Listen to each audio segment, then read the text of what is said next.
Peace. What's good, guys? How's it going? Hope you guys are doing well. Let's talk some Impact Wrestling for April 21st, 2022. This was the go-home show for Rebellion. So we will be doing a preview and predictions video. We'll be running down the match card and we will give I'll give my thoughts and predictions for Rebellion tomorrow night, which should be pretty damn good. So please hit the like button, hit the subscribe button. Let's go ahead and get started, shall we? So we kicked the show off with a match, that being Violent by Design, involving Eric Young and Diener, with Joe Doring in the background, versus Decay, Crazy Steve, and Black Taurus. Obviously, Violent by Design win. This was an okay little match with a DDT by Diener. So he wins via a DDT. During the break, when we come back from commercial, Tasha Steelz and Savannah Evans take out Rosemary and Havoc. Then we have the major players, a.k.a. Matt Cardona and Brian Myers, along with Chelsea Green. They get on the mic, they all cut promos, all talk shit. And then out comes Tony Mamaluke and little Guido. And so Mamaluke challenges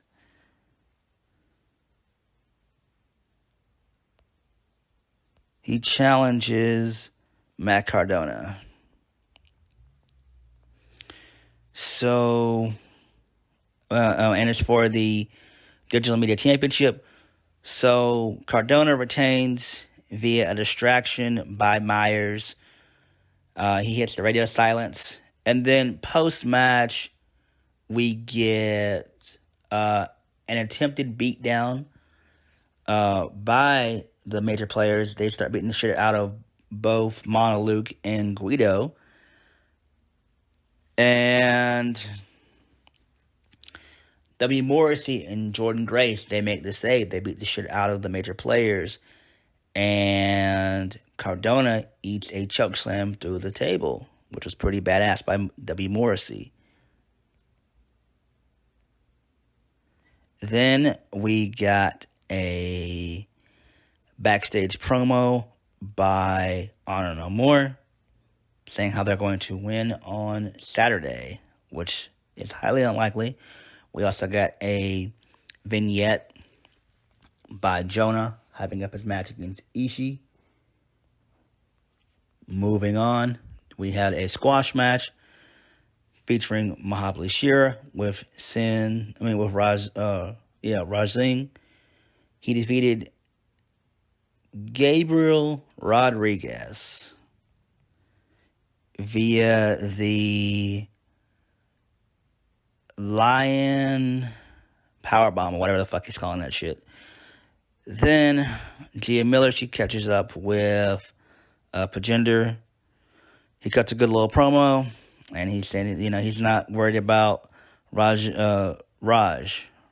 He says, as long as you got my business, mind your own business, we're cool. But we know how shit works. Shit's gonna get fucked up. So we already know, we're gonna have a match with those two guys in due time. Mahabali Shera, he's been in Impact probably 1,000,005 times, and this guy just really he doesn't do anything for me. He just doesn't. He's okay. He's got an okay build, but damn, he's got no fucking character. He's bland as fuck. Then we had Honor No More versus the Bullet Club. This is a pretty good little match. But in the end, my boys, the Bullet Club, they win via the Magic Killer by Anderson and Gallows.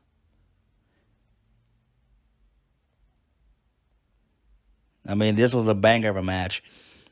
Then we got a good vignette by Steve Maclin. And he says, he's going to destroy both Jay White and Sabin, saying that they need someone's back. He says, I don't need anyone. I'm like, damn. And I love Maclin, dude. I've always been kind of high on Steve Maclin ever since he came to Impact. But, man, they've got to really do something with this guy and give him the rocket. I mean, seriously, that's what they need to do with Maclin. Give this guy the rocket and see what he can do. The guy looks like a star. He's got a good promo ability. He's believable. He really is believable. Then we got another backstage vignette by The Inspiration. And they have their match for Rebellion. So that was pretty cool.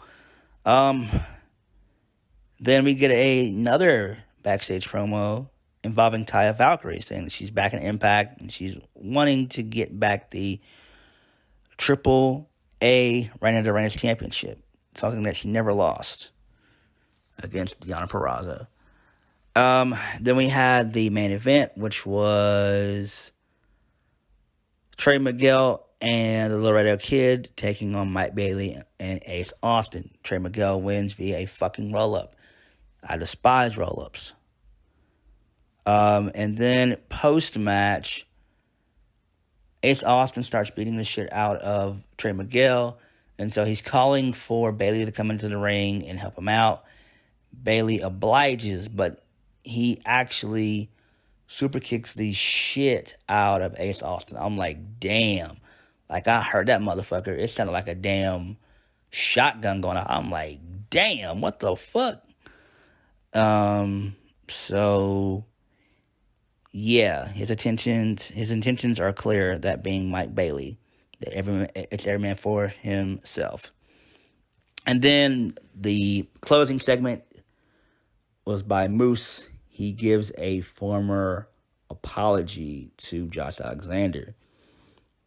And so Moose is in the ring with his lawyer, and he apologizes. He gives a piss poor apology. And he basically, shits on Alexander's family, takes a shot at his wife and his kids. And Alexander's like, nah, fuck that. He comes out. And so,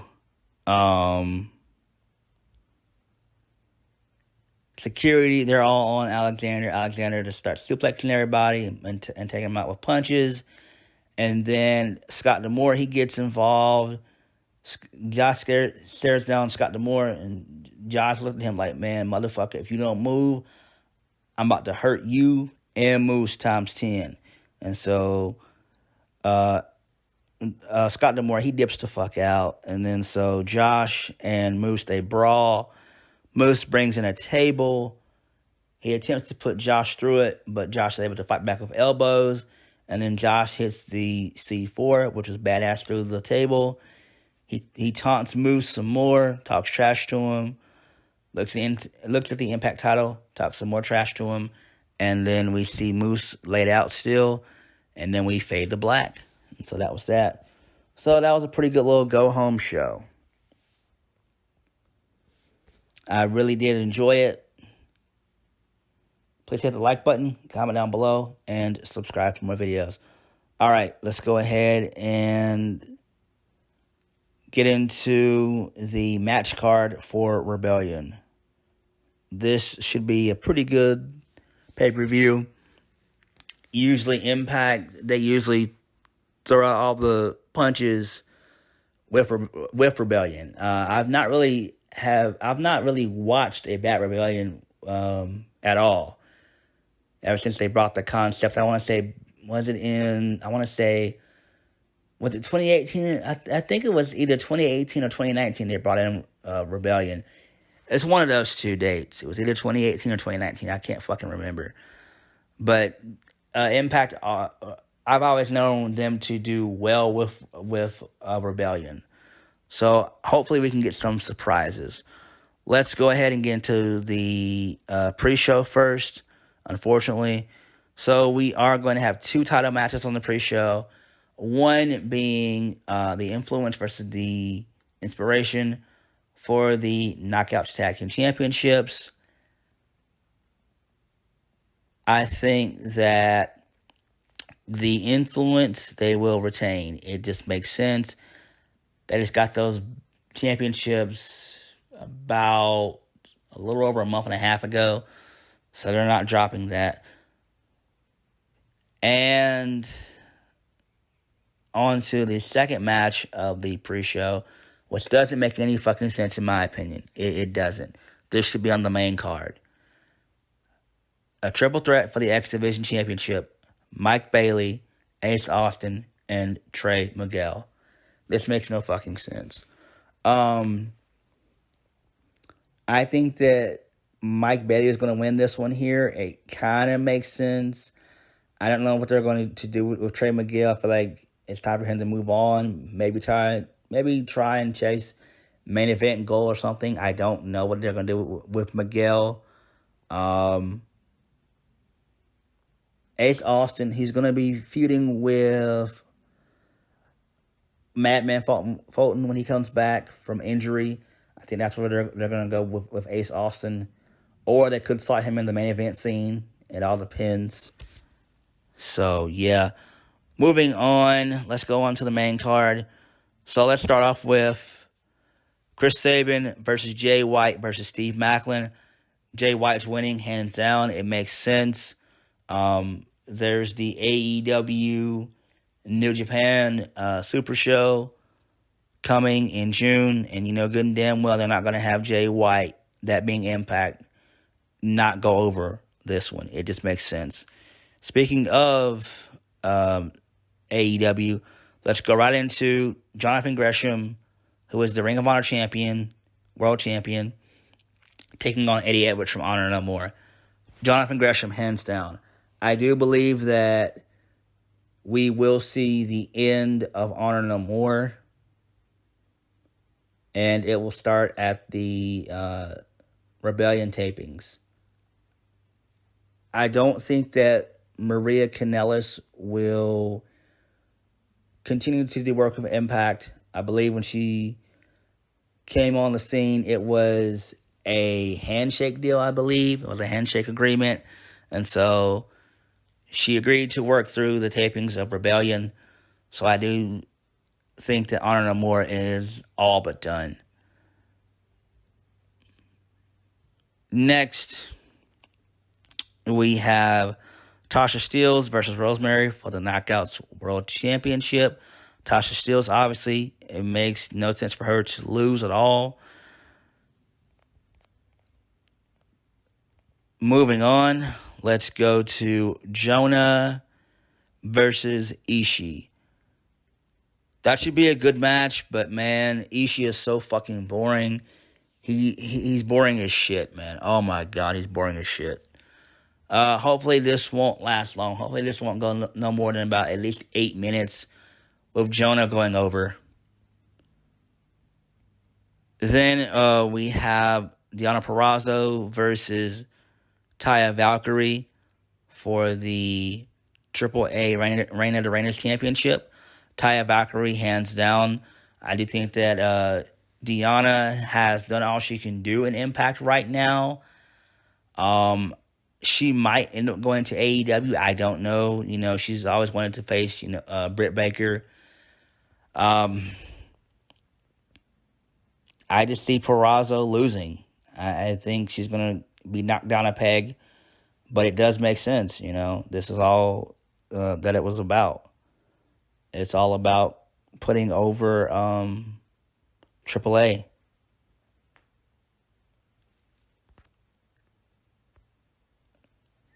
Then we have the gauntlet match, the 8 tag team gauntlet match, Violent by Design, featuring 7 teams. I don't know who they're going to be. I know Gallows and Anderson is going to be a team. Probably the Briscoes. I don't know who's going to be after that. But we'll see We might even see the Motor City Machine Gun. So Chris Sabin might be doing double duty. I wouldn't be shocked if that happens. Anyway, I think that the Briscoes will win the Impact World Tag Team Championships. It just kind of makes sense. They're going to bring them in anyway, because you got to think and realize that Gallows and Anderson, their contract's up with Impact. Their contracts are coming up to an end, and they probably are going to end up working with just strictly AEW and New Japan, and kind of just, do Impact on the side like they were doing before. So I do think they'll probably end up going back to an AEW.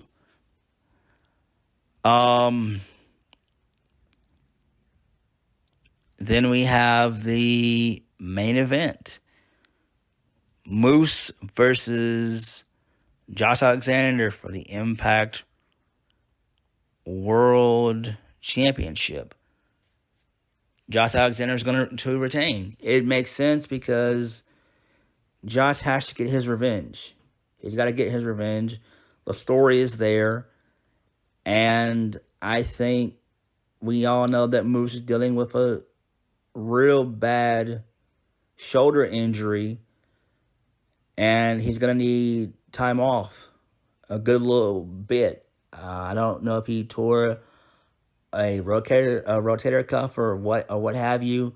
But I know he's dealing with a nasty shoulder injury. So it just makes sense for him to lose and maybe have him go away for a good 7-8 months and then maybe come back sometime next year. Because he still has 2 years on his contract. So, we can always revisit this down the line involving Moose and Alexander. But I do think that, this chapter is going to end with Alexander, finally getting his big, massive win that he really has earned and deserved, and it was taken away from him because they're going to tell a beautiful story. They are going to tell a beautiful story. So, on that note, thank you guys for watching. Please hit the like button, comment down below, and subscribe to my videos. I'll catch you guys later. Peace.